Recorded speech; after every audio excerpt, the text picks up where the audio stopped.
Friends, octopus అనగానే మనకు 8 కాళ్ళు ఉన్న ఒక వింత జీవి గుర్తొస్తుంది. సాధారణంగా ఇవి రంధ్రాల్లో దాక్కుంటాయి. కానీ కోట్లాది ఏళ్ల క్రితం ఒక్కో ఆక్టోపస్ 20 మీటర్ల పొడవు ఉండేదని, సముద్రంలోని రాక్షస బల్లులను సైతం వేటాడే మెగా ప్రిడేటర్ అని మీకు తెలుసా? సైన్స్ ప్రపంచాన్ని షాక్ కి గురి చేస్తున్న ఆ రాక్షస ఆక్టోపస్ గుట్టు ఏంటో ఇప్పుడు చూద్దాం. ఈ పరిశోధనను జపాన్లోని హొక్కైడో యూనివర్సిటీ శాస్త్రవేత్తల బృందం నిర్వహించింది. ప్రొఫెసర్ యుసుహిరో ఇబా నేతృత్వంలోని టీం జపాన్ మరియు కెనడా తీరాల్లో దొరికిన శిలాజాలపై అధ్యయనం చేశారు. ఏప్రిల్ 2026లో ప్రతిష్టాత్మక సైన్స్ జర్నల్లో ప్రచురితమైన ఈ రిపోర్టు ఆక్టోపస్ల చరిత్రని మార్చేసింది. సాధారణంగా ఆక్టోపస్ శరీరం మెత్తగా ఉండడం వల్ల అవి శిలాజాలుగా మారవు. అందుకే శాస్త్రవేత్తలు వాటి దవడ ఎముకలపై దృష్టి పెట్టారు. రాళ్లలో దాగున్న ఈ సూక్ష్మమైన ఎముకలను కనిపెట్టడానికి వీరు ఆర్టిఫిషియల్ ఇంటెలిజెన్స్ మోడల్స్ మరియు హై రెజల్యూషన్ స్కానింగ్ టెక్నాలజీని వాడారు. 10 కోట్ల ఏళ్ల నాటి శిలల్లో దాగున్న ఆక్టోపస్ దవడలను AI పక్కాగా గుర్తించింది.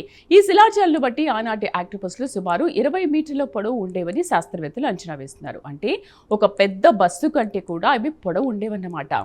ఇవి ఆ కాలంలోని మొసలి లాంటి భారీ సముద్ర జీవుల కంటే కూడా పెద్దవిగా ఉండడం విశేషం. సముద్రపు ఆహారపు గొలుసుల్లో ఇవి అత్యంత శక్తివంతమైన వేటగాళ్లుగా ఉండేవట.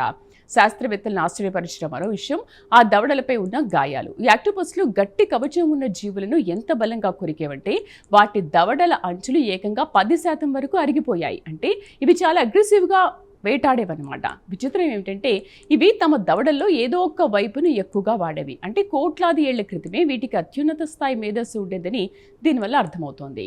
ఇన్నాళ్ళు శాస్త్రవేత్తలు సముద్ర ప్రపంచాన్ని కేవలం వెన్నుముక ఉన్న జీవులే పాలించాయి అనుకునేవారు. కానీ ఈ ఆవిష్కరణ ఆ నమ్మకాన్ని మార్చేసింది. వెన్నుముక లేని ఒక జీవి అంత పెద్దగా ఎదిగి అత్యంత తెలివైన వేటగాడిగా సముద్రాన్ని శాసించడం జీవ పరిణామ క్రమంలోని ఒక పెద్ద మలుపు. చూసారుగా, ఆక్టోపస్లు కేవలం సముద్రపు మూలాల్లో దాక్కునే జీవులు కావు. అవి ఒకప్పుడు సముద్రాన్ని ఏలిన మహారాజులు. AI టెక్నాలజీ సహాయంతో వెలుగులోకి వచ్చిన ఈ సరికొత్త పాలియోటాలజీ మిస్టరీ మీకు నచ్చిందని ఆశిస్తున్నాం. దీనిపై మీ అభిప్రాయాన్ని కామెంట్ చేయండి. వీడియో నచ్చితే లైక్ చేయండి, ఛానల్ని సబ్స్క్రైబ్ చేయండి.